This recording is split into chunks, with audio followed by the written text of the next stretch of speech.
ผู้ข้าทั้งหลายบ่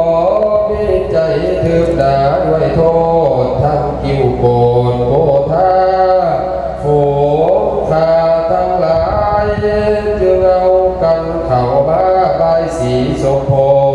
ธิพระแก้วเจ้าพระพุทธเจ้าทั้งผู้เฒ่าและปานกลางทั้งสาวห้ามและเด็กน้อยเขามีใจซึ้งซอยเหลื่อมใสดีฟูงขาทางลายจึงได้มากัดสีสมเกตตาบุพประเทศผู้วังพูนฟูงขาทางลายยังได้กระทำเพียรสร้างกุศลหลายหลากจึงได้มาอุปถากเจ้าทรงธรรมผู้ได้นำคำสอนภายโพธิสัพโลกให้พ้นจากโอคาสงสารให้ได้ถึงนิลาภานอันลับเลิศโฟมขาทางลายบ่ได้เบิกเสียงความยินดีต่อพระสิทธาสีตนเป็นเก่าผู้เป็นเจ้าแก่คุณและเทวดาทั้งหลายตนมีลักษมีอันหุ่นเรื่องบ่เศร้าตาบต่อเท่าหาพันภวักษาฝูงข้าทั้งหลายยังปรารถนาต่างๆบางพองปรารถนาเอาสมบัติอันมากสมบัติลาภโลกีเป็นเศรษฐีบุญบางน้ำด้วยสังสมไข่บางพองปรารถนาเป็นพระเจ้าจักรพรรดิลาขอให้ได้พาแผ่ได้ทวีทั้งสี่ขันดาบานพองปรารถนาเป็นอินทาธิราชตนเป็นอาเกทิวดาเจ้าทั้งหลายบางพองปรารถนาเป็นพระปัจเจกกับผู้ที่ยังกันลับยืนข้ามพ้นเสียงในโอกาสสงสารบางพองปรารถนาเอาภาษาพันยุตายาอันกันลับเลิศนำสาผู้ประเสริฐสุนีลาภานบางพองปรารถนาถึงวรหันตาลักขยันไถ่พอหมดบาปแล้วแจ่มซองดังคำบางคำปรารถนาอันผู้ขาทางลายจูงสำเร็จอยู่สวัสดีอยู่ทุกเมื่อด้วยความเชื่อพุทธคุณจักตาลูธรรมะบุญที่ทำทั้ง10ประการคืออายุวันนาสุขภาลาจูงเจริญในขันธสันดานแห่งผู้ขาทางหลายตาบต่อเท่าเข้าสู่เมืองแก้วกล่าวเรียกว่าบาดีละพานทุกตนทุกคุณก็ขาดถึงเอาขาดแต่ไรวันนี้ถวายบายสีแล้วเราขวัญโยมสากลนอโยมน้อมนาขวัญผู้นางเก่าน้อ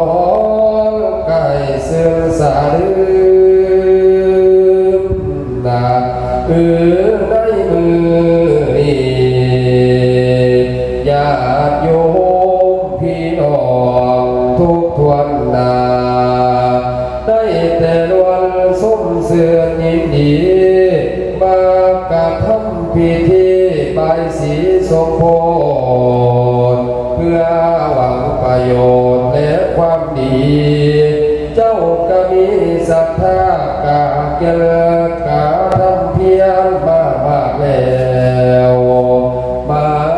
บัดนี้ก็จึงได้ไปนิมนต์เอาอาจารย์เจ้าโพ ชลามา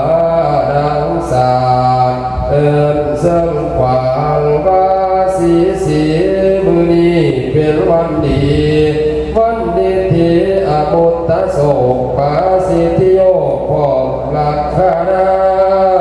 ฝูงหมูตาก็จึงได้มาสู่ฝูงหมูปูก็จึงได้มาตับผ้าสีผ้าสาของผู้เฒ่ามาสาวเอากาวเชิญความดีว่า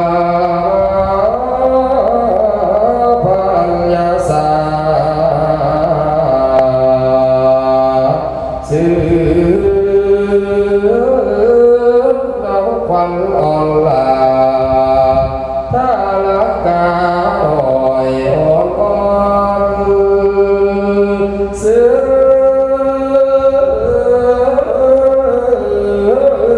น้ำควันทองเท้าให้ไว้ฟ้าให้ตา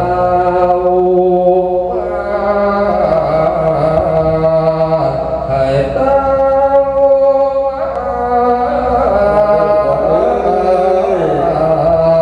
เดินว่ามายืนควันยืนโอ้คอยจะซื้อเอาหน่อยกำเกี่ยวพาลุงเสียเอาควันเดือลงดำเนื้อของเพิ่นไก่ดันลงดำควันของเพิ่นไก่ได้สอดใส่ควันนั้นเลยตาวมา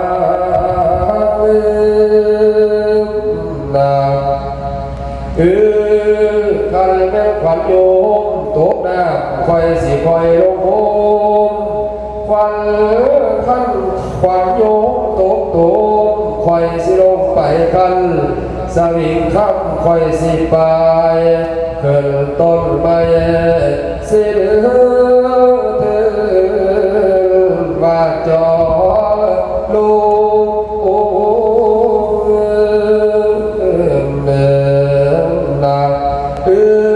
หรือว่าขวัญจะมีไปเที่ยวเล่นอยู่สวนบนแรงน้ำขวัญจะไปเที่ยวเล่นอยู่สวนข้ามนาไปขวัญไปสุกดอกไม้อยู่สวนอุทยานบ้านเยอะขวัญ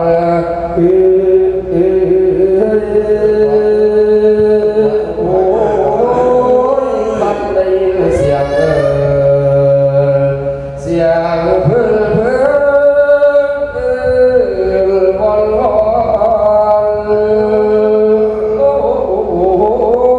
ยมาสาเดินมาสาก่อนขวัญคนโยมทุกทางขวัญเจ้าโอ้ยตาว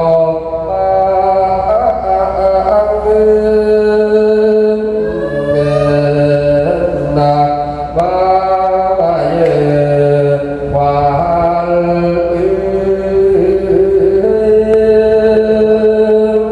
นักกันเป็นขวัญพอออกไม่ออกพอมาเมื่อนี้แดดเดือนสามที่น้ำจีเจ้านี่แล้วขวัญเอ่ยข้าเป็นขวัญพอออกไม่ออกพอมาเมื่อนี้แดดเดือนสีน้ำขาเจ้านี่แล้วขวัญเอ่ยข้าเป็นขวัญเจ้าพอมาเมื่อนี้ละปานใดน้องจังสิหอดเดือนหาเดสายต้นปีใหม่ฝนตัวป่าใบโอ้ยควันทานให้ตา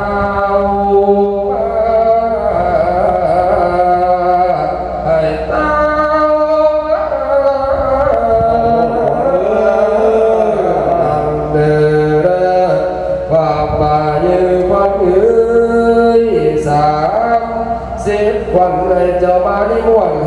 าเสียงควันไหลจะมาอยู่เสือมาอยู่เหนือในขี้ทางควันแก้วกายมาสวาวแก้วโยเลลาเลลาทางควันตากายมาสมตาโยเลลาเลลาเลลาควันเดียวนี้กลางคืนโยดำบ่เรือมาเยอะควันเลยมาดับดาวคนทองมาดับทองคนเที่ยวไม่ความขวางน้ำตาบาดมาดับล้นหวยฝันเจ้าดีคอยลอยมาดื้อบาดมาดับตัวผู้คอยฝันเจ้าดีเคียไม่อยู่โลกบาดเสียเกี่ยวเกี่ยวโอ้ยเกี่ยวเกี่ยวโอ้ยฝันทางให้ดาวให้ดาว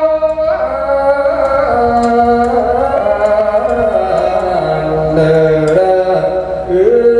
นคันเป็นควันพอออกไม่ออกมาหอดแล้วแก้วแกันให้สดเสียผู้แลเด้อเจ้าพวงสะเภาแก้วสินำแนวได้เป็นส่วนพระลายิ่งคนเที่ยวส่วนบ่ได้นี้บางสิก็สั่งหลายทางมาป้องเปลวคอยเป็นดังแก้วลำคาว่าคุณเมืองแม่ดื้อคอยลำโมลีสองกะดีใส่แจ้งพระลาแห่งบุญหล่นทั้งพิมลกองทาสถิตอยู่คำภาษาสนาสถิตอยู่คำฝ่าให้เลือสาจนคนก็เจ้าตัวแดนเปิดตัวโกดเกศแก่ได้เพียงทอละนีได้เพิ่มสีใบบุญสัทธาบุญผู้พุนลน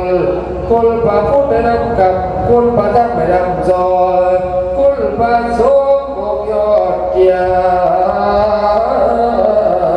ติเทียมขางอย่างกินนันทนาสัทธา